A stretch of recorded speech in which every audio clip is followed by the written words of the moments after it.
Exactly a month ago, I sold my private tutoring business, Lisa Study Guides, for multiple six figures. By the time I'd sold it, the highlights of my journey included making over $2 million in revenue, having 200 private tutoring students every single year, having over 1,000 private tutoring students, hiring over 100 tutors to be a part of my team, growing our YouTube channel to 66.6 subscribers. Why such a dynamic number? I don't know. Let's not look into it. Having 500,000 visitors to our website every single year, delegating so much to my team that in the end, I only worked a maximum of 5 hours a week in the business, being awarded Antil 30 Under 30, becoming a Victorian Young Achievers finalist, and even getting the chance to speak at a TEDx talk. Now, these are just the highlights, and if you know me, then you know that I like to keep it real. I like to give you the honest truth. The honest truth is that this is going to be the video where I bear it all. In the past, I haven't been able to be as honest because I was still the CEO of the business, and so I felt that I still needed to motivate and rally behind my team and not really share some of the struggles that I personally went through as the CEO. So buckle up, because you definitely want to hear all the different elements which led me to selling my business and how I ultimately sold my business and why I'm so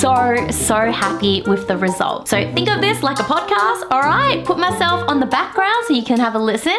Let's get into it. One of the main reasons why I actually sold the business was because simply I felt that I had grown up. I'm 32 years of age now, and when I started this business, I didn't even think of it as a business. I only thought of it as just some side gig that I was doing for myself, where I was doing a little bit of tutoring just to make a bit of money to help me survive throughout university. And this was at the age of 18. So what that means is that I've actually been in Lisa Study Guides in that tutoring journey for 14 years. 14 years is a really long time. I personally never thought that I would want to sell Lisa Study Guides, because when I went into Lisa Study Guides full time when I was just 24, after I'd quit pharmacy to move into tutoring full time, I just thought that this was going to be the rest of my life. I was naive because I was young, and I was only able to see my life so far as maybe a few years in advance. Whereas now that I'm a lot older and I've got more time to be able to reflect, I can see that as humans, we always evolve, we grow, and sometimes we outgrow some of the projects, some of our hobbies, some of the things that we've been interested in. So what were the signals that told me that I had outgrown my business? The first signal was that I could no longer really relate to the students I was teaching. So again, when I started out tutoring, I was only 18, and so I was tutoring students in high school who were at a very similar age as me. And so what this meant was that I was able to not only connect with them by teaching them the subject, but I was able to connect with them just about life experiences. They were going to their school formal, maybe they had relationship issues, and there were always things that we could actually talk about beyond the tutoring, and that's an element that I really enjoyed. It was sort of like life coaching in a sense for my students. And so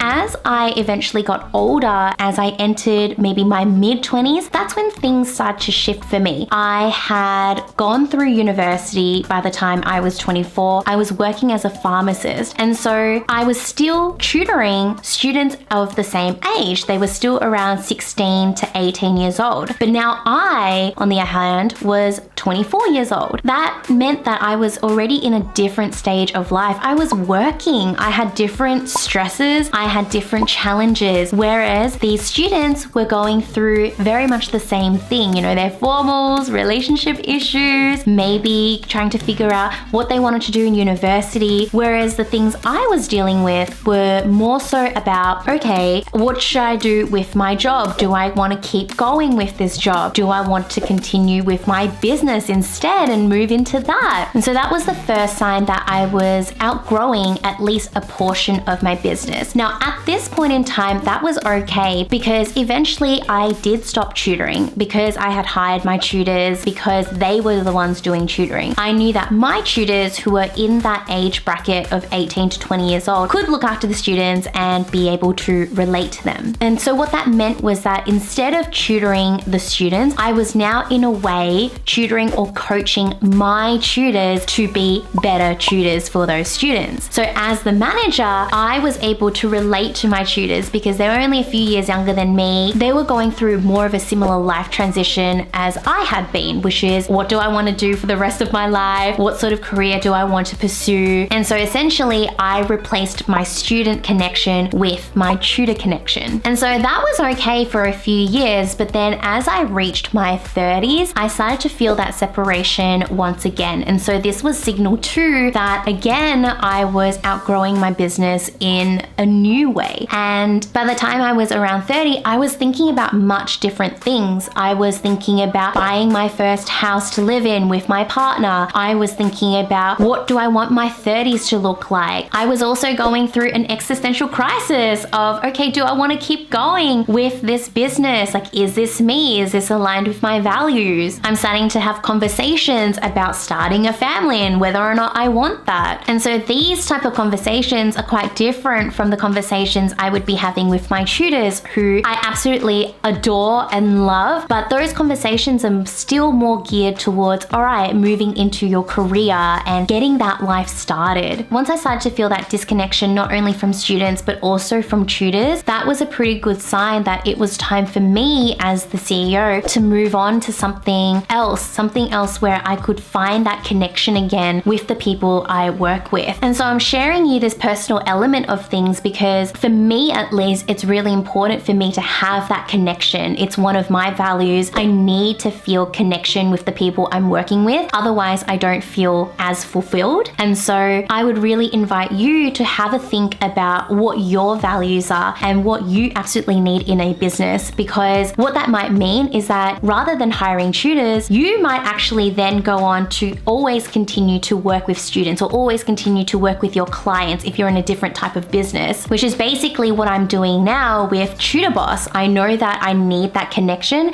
and so I'm not looking to hire any coaches in my business anytime soon because I want to be in the weeds. I want to be with my clients, working with them, seeing them actually grow their tutoring businesses, because that's what makes me feel really rewarded. So if you are someone who's interested in getting one-on-one coaching with me, then I will link you to my landing page in my description box below. I only work with 3 private clients at a time because I am just so invested in them and I want to make sure that they've got my full attention. But I absolutely love having this cap because it's not so much about having as many clients as possible. It's really about building that intimate connection with the clients that I do have, which I now know, having had experienced Lisa's study guides and growing it in the way that I did, that that's the way I want to build this new business that's more aligned with my values. The next reason why I sold this business was simply because I had already completed my vision for the business. By the time I'd gotten to the point of selling it, I had done absolutely everything I wanted to do in the business, which meant that I could sell it with no regrets whatsoever. To be perfectly honest with you, I had already achieved my vision for the business by the time I was 25. All I wanted to do was to be able to replace my pharmacy income and work full-time as a tutor, which is what I did within 2 months of going into tutoring full-time. And then I just wanted to make sure that I helped the people who still came through as leads that I could no longer support. And that's when I hired my first 10 tutors within my first year of Lisa's study guides. So then you might be thinking, okay, well then Lisa, if you'd already achieved your vision when you were 25, why did it take you until 32 to actually sell the business? That leads me to my next point as to why I sold the business. And those few years in between was actually a really long quarter life existential crisis that I went through, where I really had to find myself because I just didn't know where I was going with the business and what I was doing with it. So if you're somebody who's feeling a similar way with your own business, I really want to share with you basically what I went through with my existential crisis, just so that I hope that it can help you find a little bit more clarity with your own business decision and where you want to take your business. So growing up in an Asian family, one of the values that was very much ingrained in me when I was young was success and achievement. That's why I became a pharmacist, because it's seen as prestigious by the community. But then once I wasn't happy with that, and I've talked about this in a prior video before, I then jumped into owning my own business because I wanted to make more money and therefore be more successful. Now, once I was actually comfortable with Lisa's study guides and I'd already hired my first 10 tutors and I had already fulfilled my vision, I was left thinking, all right, what's next? And so I latched onto through those old values of success and achievement by going,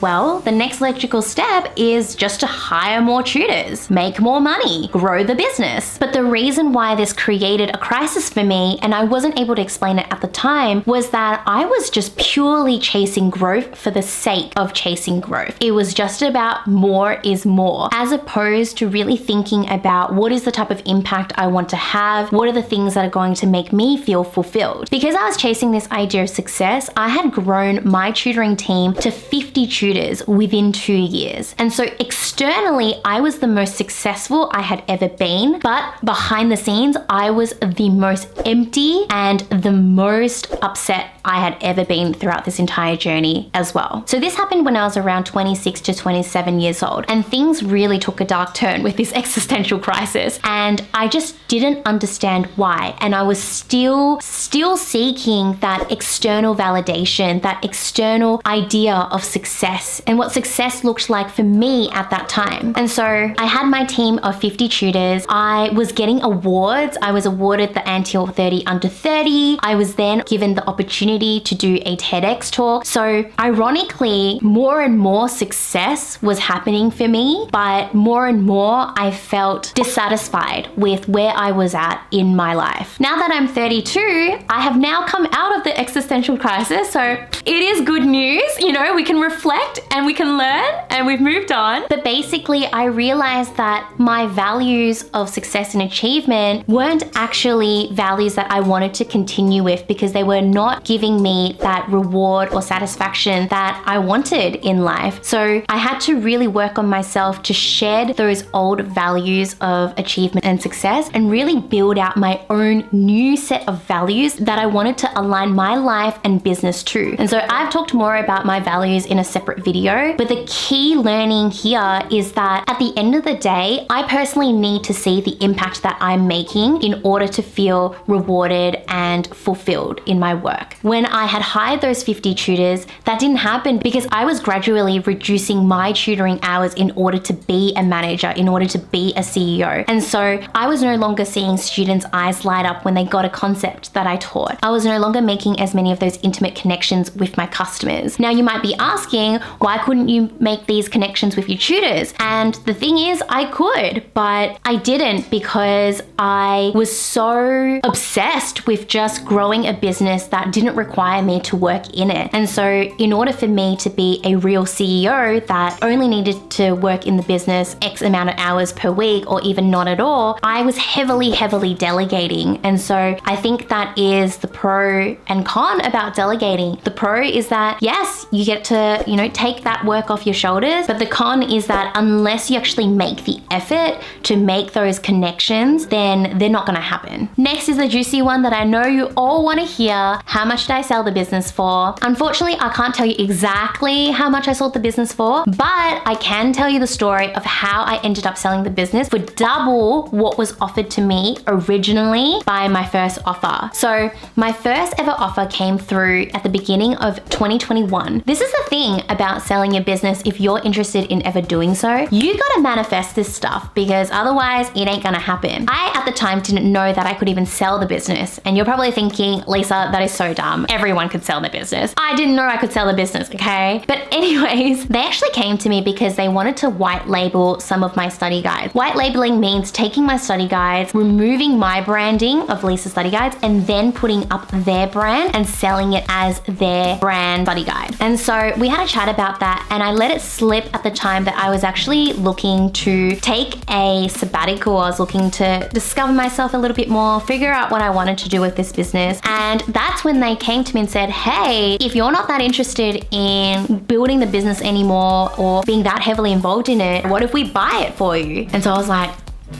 okay, why don't we have a chat about it? They gave me an offer and it was really low. And this is the thing, people who give you offers will always try to lowball you. A lot of the times they will lowball you just to see what they can get. And this was one heck of a lowball. And I didn't know this at the time, but I would highly advise you to trust your gut, trust your instinct with how much you think your business is worth. Because look, at the end of the day, a lot of us think that our business is worth more than it probably is. And that's usually because we've put our blood, sweat, and tears into it. So it's our baby, we love it. And so we probably get, you know, a little bit pushed back into reality, but this was just way too low. And I know my business best. And I know that with my business, I have a lot of branding and IP that would increase the price of the business. And I'll talk about this later in the video about my experience of getting a broker, getting a much better price for my business. But the one big takeaway here that I learned as I discovered more about the selling process is that one, there is like no information online on how to sell your business. Yes, there's a little bit of information, you know, typical Google pages on the first page, but it's like not juicy. It's not the stuff that you need to know, which is why I'm creating this video. But also second, everyone sells their business differently. So some people will actually go out and do the selling themselves, find the buyer, negotiate, all that. Other people get brokers, which is what I eventually did. I'd actually tried both. So I'm going to tell you more about that later in this video to give you the real rundown of that experience of selling the business. Next is who I sold the business to. So in the end, my broker found a businesswoman, somebody who has been in business for many years. She purchased my business and this is actually her 7th business. So she specializes in taking businesses which already have a strong foundation and taking them to that next level, to multi-7-figure stage. In terms of who she is, I actually don't know if she'd want me to share with you her exact name, but I also think that it doesn't really matter. Like, she's not like a corporation. She's not a name that you know. She's just a lady who does her own thing and she knows what she's doing, and I'm really happy that I actually sold the business to her. Next is the lead up to actually selling the business. So I've told you how I started the business, my existential crisis as I grew it, and then feeling stuck. Now, this was the final push on the last year that actually led me to actually selling the business. Once I had actually gotten that first offer and realized that, heck, selling is something that is feasible for me, I started to work at it. From that first offer to me actually selling took 2 years. So it wasn't a fast process. It can be faster for you. A lot of people can sell their businesses quite quickly within a couple of months. But for me, I really wanted to make sure that first I sold the business after I had done everything I wanted to with it, because I didn't want to look back and have any regrets and to think, oh, what if I'd done this? What if the business really did grow more and that would have made me happier? You know, I didn't want any of those regrets. And so the things that I did in the final years was I hired a marketer. I always wanted to see what that would look like because I'd always done the marketing myself and it was all right. Like, I learned a lot throughout that process. I actually ended up hiring 2 marketers. The first hire wasn't a good fit. The second one was a really good fit, but as a manager, there were so many things I had to learn, so many mistakes I made that in the end, she wasn't that happy with the job, and I completely understand. And so once that was done, I was like, okay, I've done what I wanted to in this business. The other thing I wanted to do was to start actually making sure that my numbers in the business, so my revenue, my gross profit, my net profit, all my expenses that were in the business were legitimate and that they made financial sense for the next person who would then go on to purchase the business. Because I knew that when someone buys a business, the first thing they look at is your business numbers. Is your business feasible? Is it sustainable? Is it profitable? And so my business was profitable, but it could be more profitable. So that's when I hired my first coach. I hired an advisor who helped me lift up my pricing, went through a whole bunch of limiting beliefs there about increasing my prices, which is why I teach so much of that on this channel now, because I've done it and I know how you can do it too for your own students or clients. Once I had done that, I felt like my business was set up in a way where it was ready to be sold. Now, the interesting thing in my journey is that I actually started my second business during this last part of my Lisa Study Guides chapter. So I'm somebody who is a little bit risk averse. Like, I'm not strongly risk averse. I'm not like super lax either, but I wanted to have some sort of stepping stone. I wanted to have something there for me once I'd actually sold this business. I wanted to have an income stream that was steady so that taking the leap felt more comfortable for myself. And so I went into coaching. I had realized by this point that my own values were connection. I really needed that. And so I thought, you know what? Why don't I teach tutoring business owners how to basically do what I did. That way, I have that connection where I'm working with them one-on-one, but also these people, they're probably a little bit older, or even if they're not necessarily older than the students I taught, like in that later teenage years, at least they're business owners. And so I'm still in business and I love talking about business. So we're going to have that relationship where we've got things to talk about. And so I launched Tutor Boss, and it basically did a lot better than I ever expected. Once I finally had that going and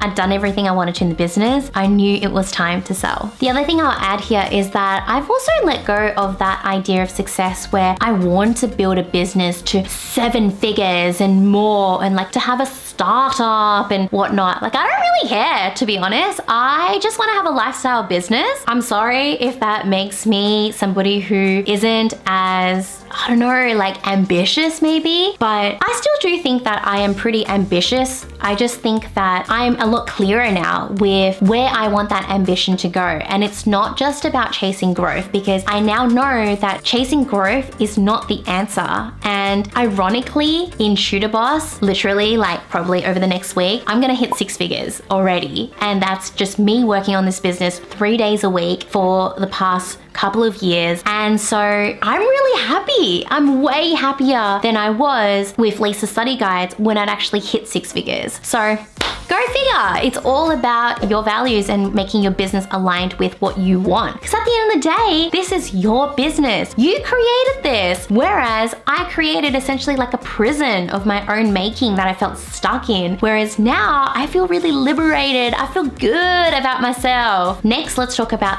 actually preparing the business for sale. At this point, it's June 2022 and I'm ready to sell the business. I had at this point actually tried to do the negotiations myself when it came to that first offer I'd received. I'd actually also received another offer from somebody else and I had tried to negotiate there as well, but I just found that I really didn't enjoy it. One, I was too emotionally attached to my business to negotiate properly and logically.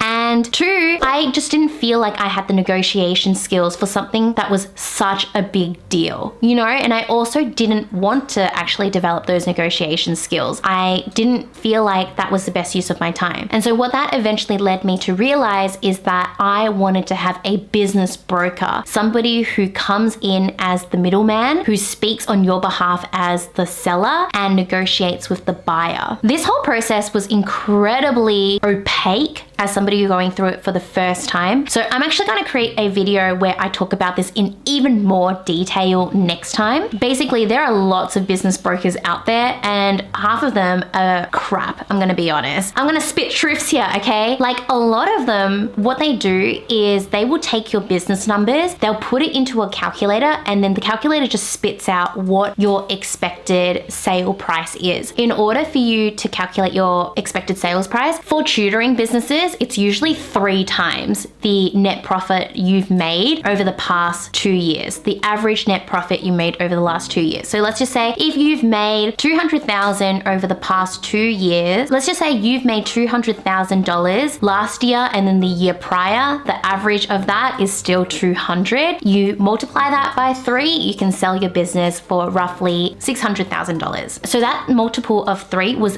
what I was getting, but I felt like it was really low. I was like, I don't want to sell my business for this amount. This does not excite me. This does not get me going. And so I basically had talked to, I'm going to say like 5 to 10 brokers at this point in time. And I was just so dissatisfied with what I was seeing. A lot of people felt just very transactional, you know. It wasn't about getting to know my business. It wasn't about getting to know what made my business special and what made it worth more. It was just, hey, give me your profit and loss numbers.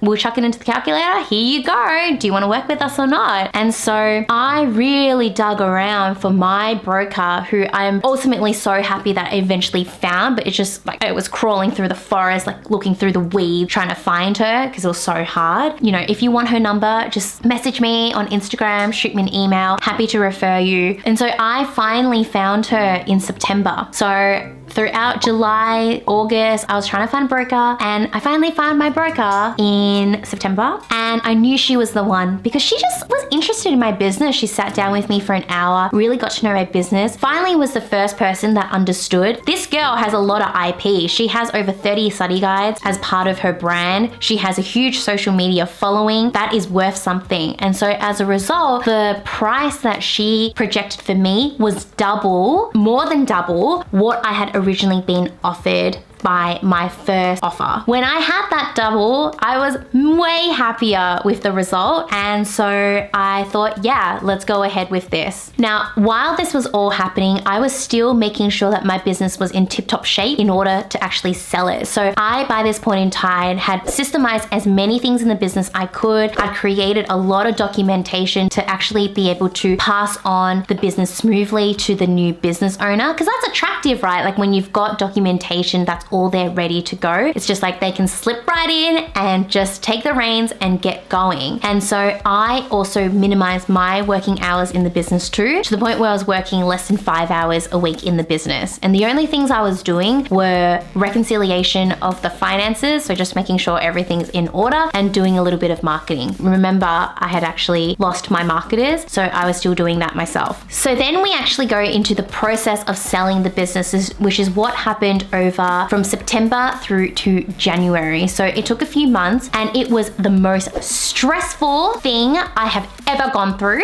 All right. It was so stressful that my eczema was so bad. I'm somebody who most people can't even tell has eczema. So usually it's, under tight wraps, it's well controlled, but my eczema was flaring up so bad, and I was so stressed that I couldn't even make the mind-body connection that was required to make me realize, girl, you need to slow down. You need to take a break from all of this. But I couldn't take a break because, I had to be there in order to sell the business. Now, the reason why it was so stressful, and I'm saying this to you because if you're somebody who ultimately sells your business, I want you to understand what I didn't understand. And that's that everybody who is a party in the sales process has different interests. So my broker basically just wanted the deal to be done. When she finally found my buyer, she just wanted us to get to the finish line, which I think makes sense. For her, she gets a commission from sealing the deal. She doesn't really care about the actual contract itself because that's not her realm of information or field. And so she is trying to make things happen really quickly. Meanwhile, my lawyer is taking his sweet ass time,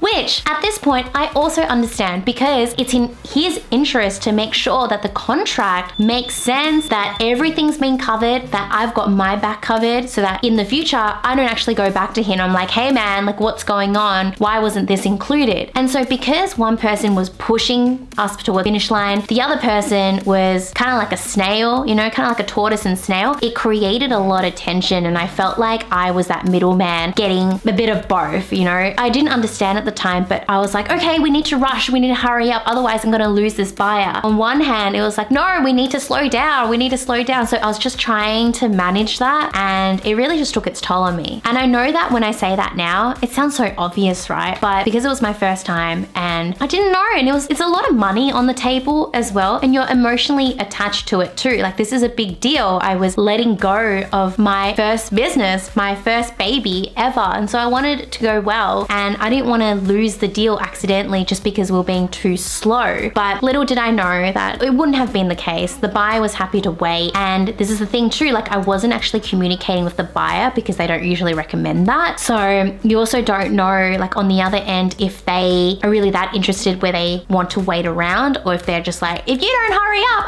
I'm a piss off. Anyways, finally it was all done on January the 30th. That is when I settled my business.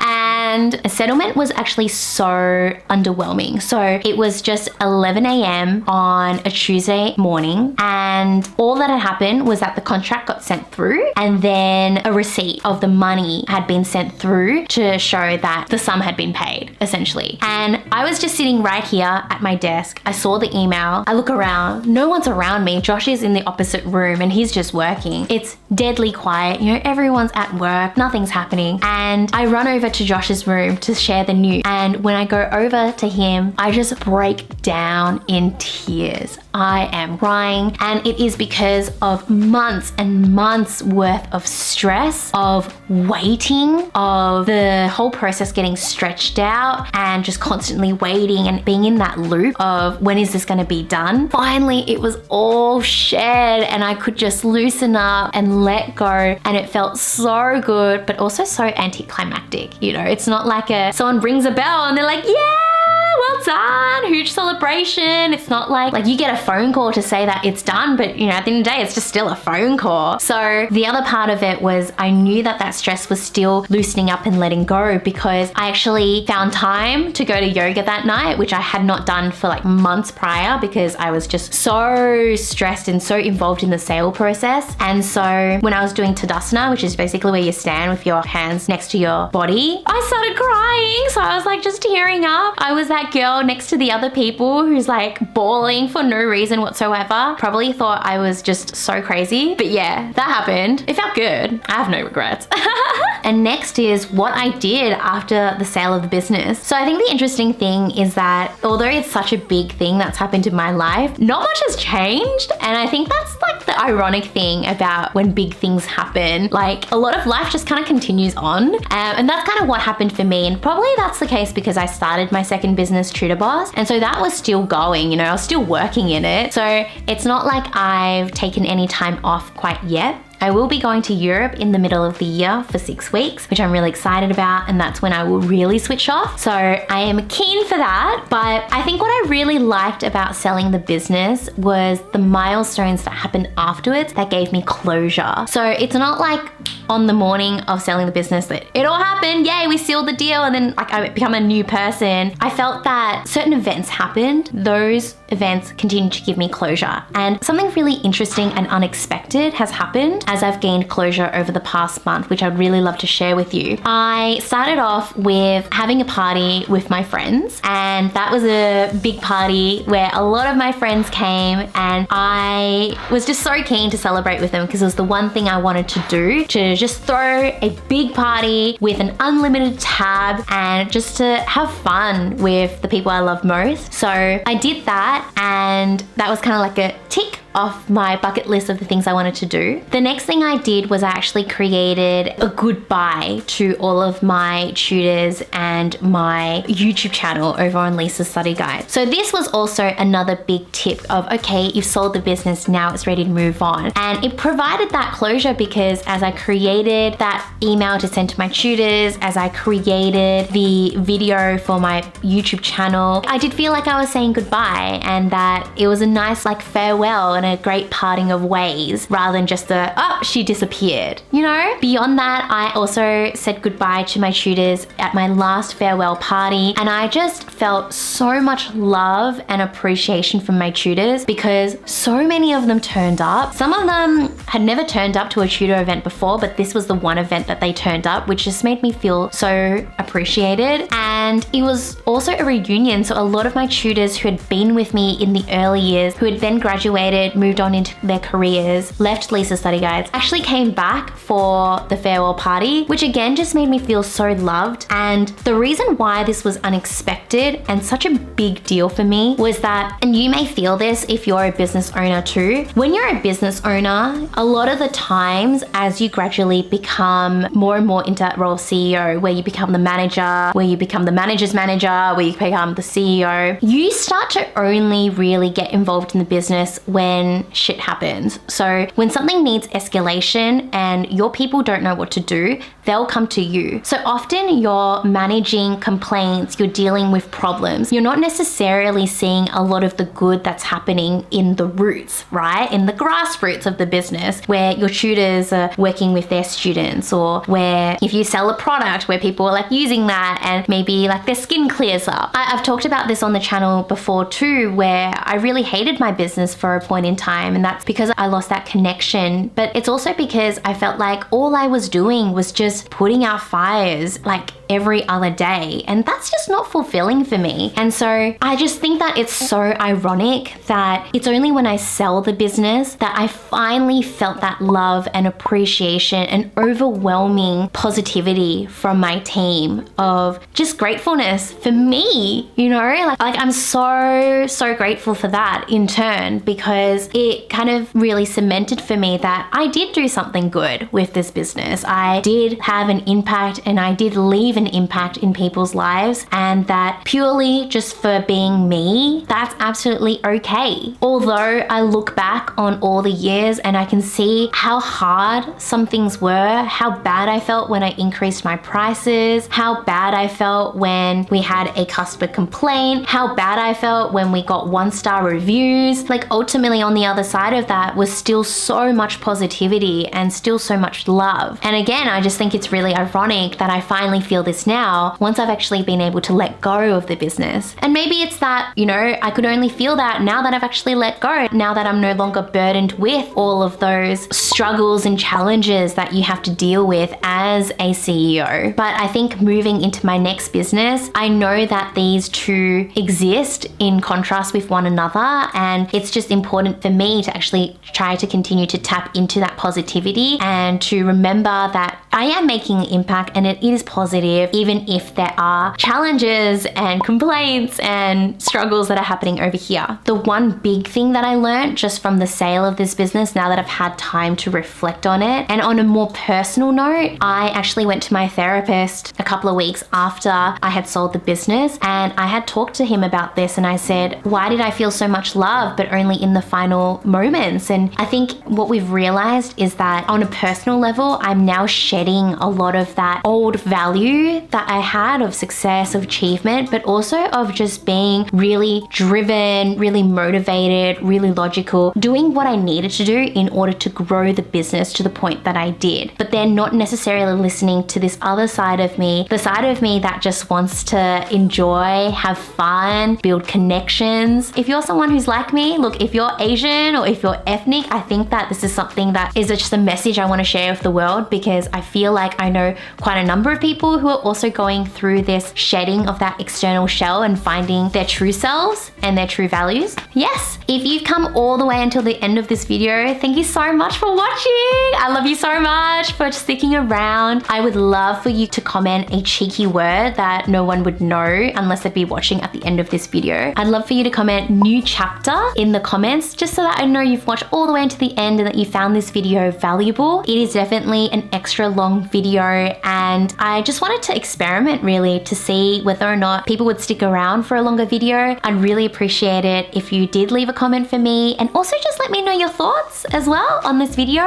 There's a lot there to actually unpack that I've kind of condensed down into this video, but I know I'm keen to talk about this stuff even more. So if you've got any questions, let me know. Otherwise, I'm just really excited for this new chapter. I'm excited to grow my personal brand on this channel. So I've done a lot of talking about tutoring businesses, but I'm ready to kind of branch off even more and talk about more of my life experiences and share with you things that I learned in therapy, things that I learned just in my relationships and in the books that I'm reading, spiritually, where I'm going with that. So if you like that, subscribe if you haven't already, hit that notification bell. And if you've enjoyed this video, I think you will really enjoy the video I made where I talk about how to build a business that suits your lifestyle. So talking about your values, helping you figure out what your values are, and how to build a business that's truly aligned with what you want. There's a lot of talk out there about, you know, getting 6 figures, 7 figures, and you know, it's all really attractive and stuff, but is it what makes most sense for you? It can be, and that's absolutely fine. Like, heck, I'm excited to grow my tutor boss to the multi 6 figures again, but how do you want to do it in a way that's truly sustainable for you and that makes you feel good about yourself? So go ahead and watch that, and I will see you next time. Bye.